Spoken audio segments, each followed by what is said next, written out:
پہاڑی زبان میں اپڈیٹ سنیے۔ بھارت دے زیر تسلط جموں کشمیر وچ نویں حد بندی 5 اگست 2019 تھی بعد بھارت دے غیر قانونی اقدامات دے سلسلے دی ایک کڑی ہے۔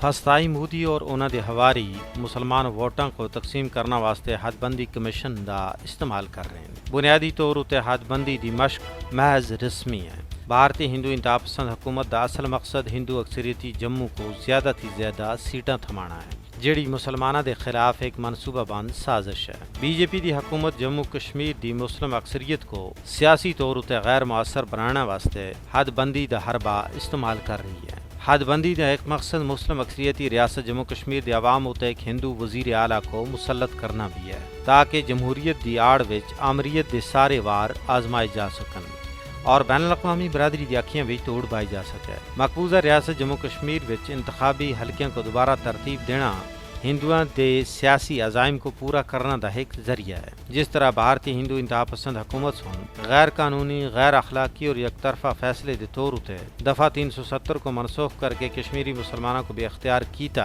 این اسی طرح حد بندی دا گر آزما کے ریاست دے لوگوں کو بے اختیار کرنا ہے۔ بھارتی مکار ہندو حکومت کشمیر وچ اپنے کلچر، تہذیب اور تمدن کو پروان چاڑنا واسطے نت نویں حربے آزما رہی ہے، تاکہ پوری طرح ریاست کو ہڑپ کیتا جا سکے۔ لیکن یہ بھارتی ایار حکمرانہ دی پول ہے، ریاستی غیور آزادی پسند عوام کسی بھی صورت وچ بھارت دے مضموم عزائم کو کشمیر وچ عملانے دی اجازت نہ دے سن اور اس دا جرأت مندی دے نال مقابلہ کر سن۔